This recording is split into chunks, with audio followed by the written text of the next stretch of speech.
So I've been sharing some stories about Queenie and the Queenie Speaks books. And I wanted to share how it all started. And that was with this book, The Old Woman Under the Hill. And my background as a meditation teacher, I realized that these stories are written for a meditation. They were fueled by the artwork that I created, and I was allowed myself to sit with the artwork and hear the story that was within the paint and the pen. The questions that are the journal prompts in the back were always meant for me to answer. And for the first time, I am actually sitting with the questions and answering them for myself. And this is like the final bit of my journey to close this chapter. I think I have been waiting because I needed to heal parts of me to answer these questions.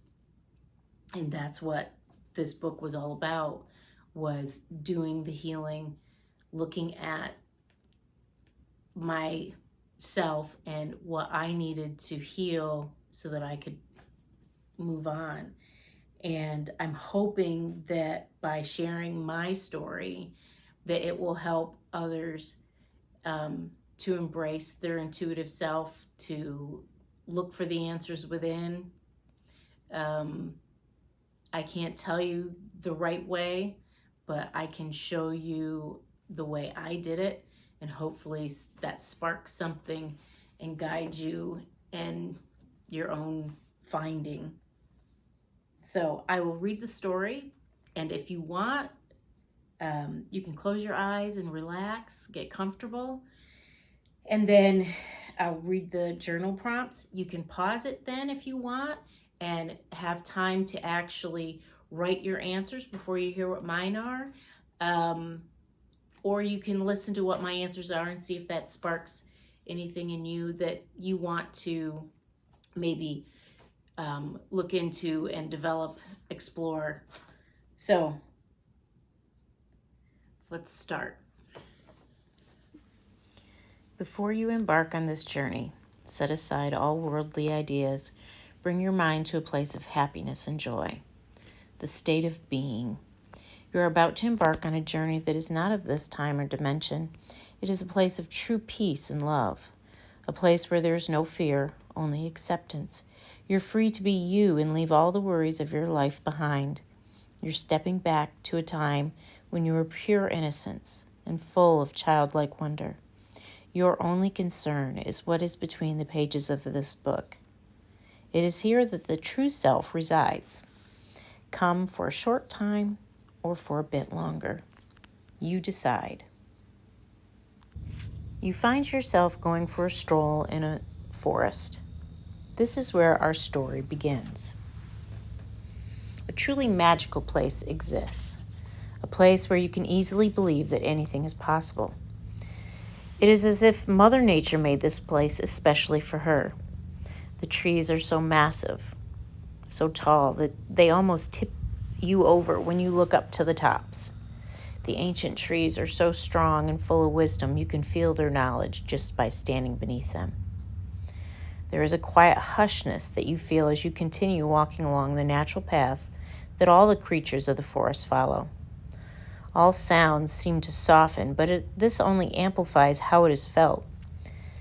The softness is felt with every step.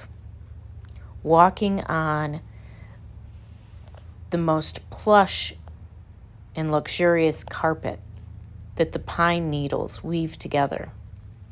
You notice a circle of golden sunlight up ahead, a very sharp contrast to the cool darkness of the forest. As you approach this clearing, you view a stone wall, and your eyes follow the wall to a door. It is hidden within the vegetation, and almost as if it is just leaning against the hill that is behind it. You decide to investigate. You slowly walk towards the door. It unexpectedly opens outward, all by itself. You stand in awe as you take in all that you can see from this vantage point. A beautiful light-filled dwelling is revealed. You continue to advance into the doorway, unafraid but filled with curiosity. What is this place? The door certainly gave no evidence that such a place existed.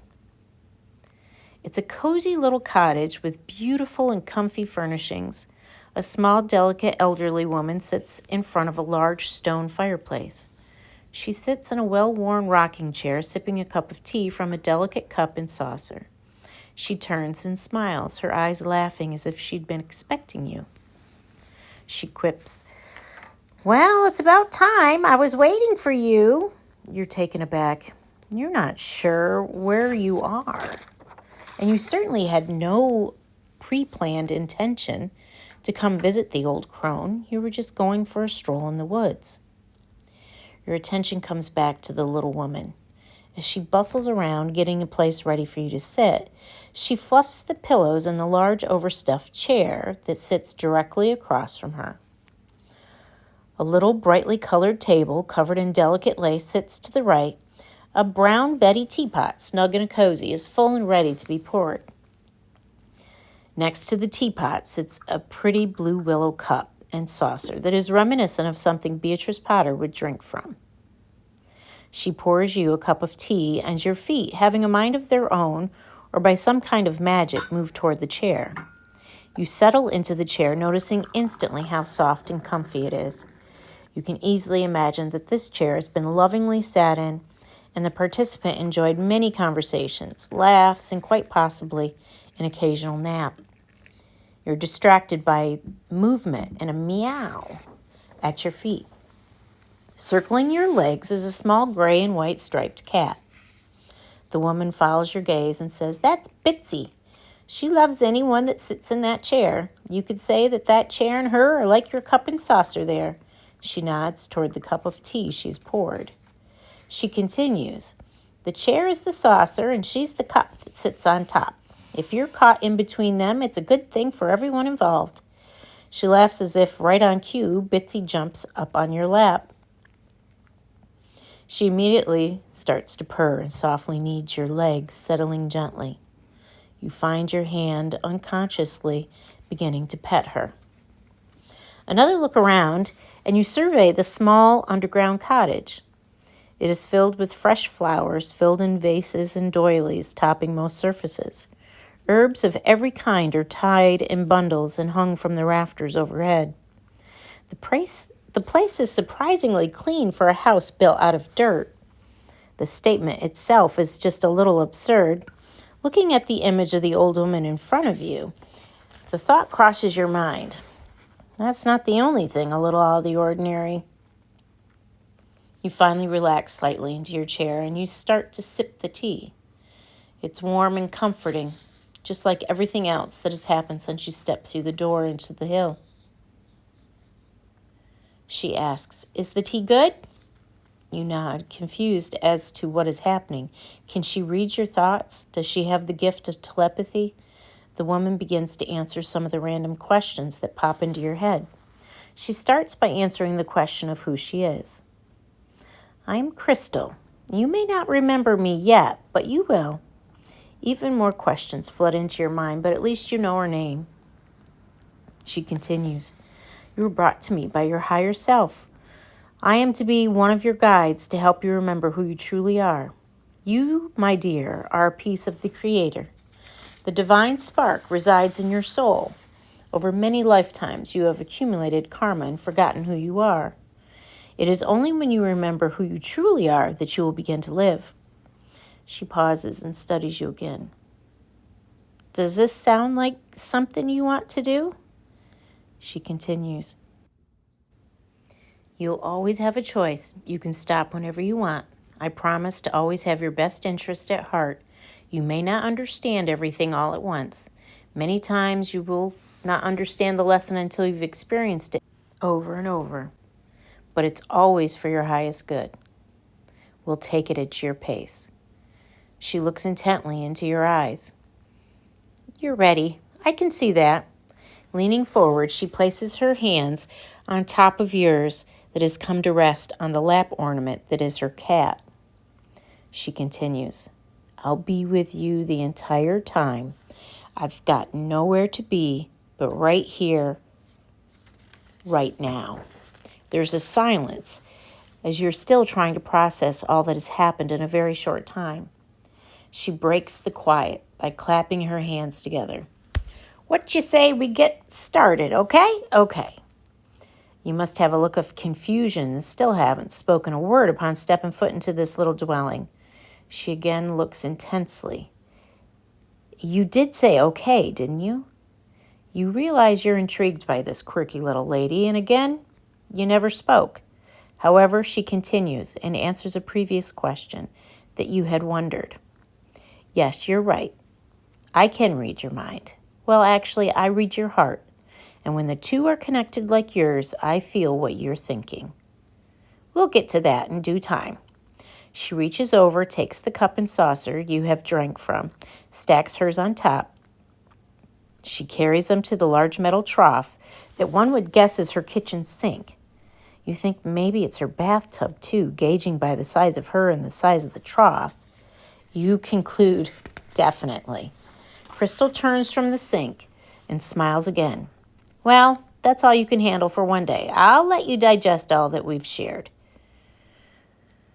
We'll start your lessons when you return. She heads to the door and opens it. You now question, how did that get shut? You don't remember shutting it. She was sitting in her chair when you entered. Great. More to add to the mix of confusion and surrealism. Heading to the door, she opens it. Bitsy jumps off your lap and scampers out the door. You take this as your cue to leave. You slowly rise, hesitating not only from the confusion, but from the wonderment of it all. Following Bitsy out the door, Crystal stands just outside the door, fiddling with a flower that is just opening along the path. You continue to walk back the way you arrived. You turn back, fully expecting the whole scene to disappear along with the elderly lady. Instead, you find her lifting her head up to the sun, allowing it to warm her, and a smile slowly creeps across her face. She looks immediately younger. You catch a glimpse of what she may have looked like as a younger version. Of course, she must have sensed your gaze as she opened her eyes and caught you staring. With a gentle smile, she calls out, Goodbye, dear. I'll see you soon.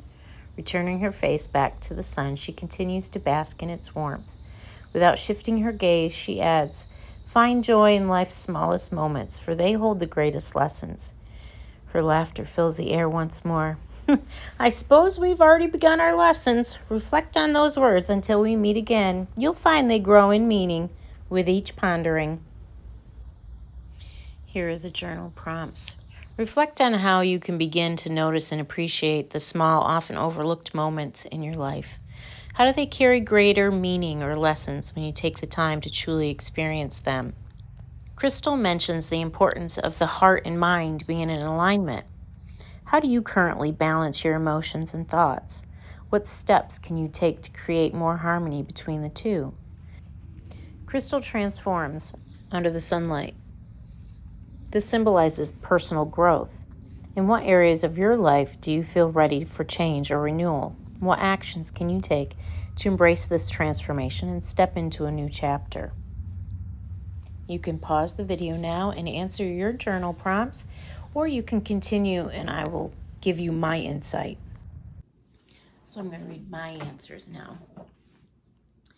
So the number one of reflecting how I begin to notice and appreciate the small, often overlooked moments in my life. So this is not a new idea for me. Often I would catch myself when my children were little and everyone was together that this was magical and how could I stop and freeze time? I loved being a mom and sharing all things fun and creative. Of course, as I had more children, chasing that dopamine hit was harder and harder to achieve. It wasn't the dopamine I was chasing, it was the childlike abandonment.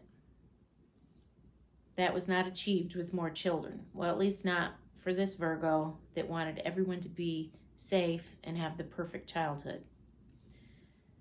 this became the burden.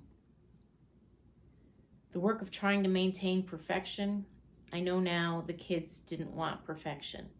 They wanted presence.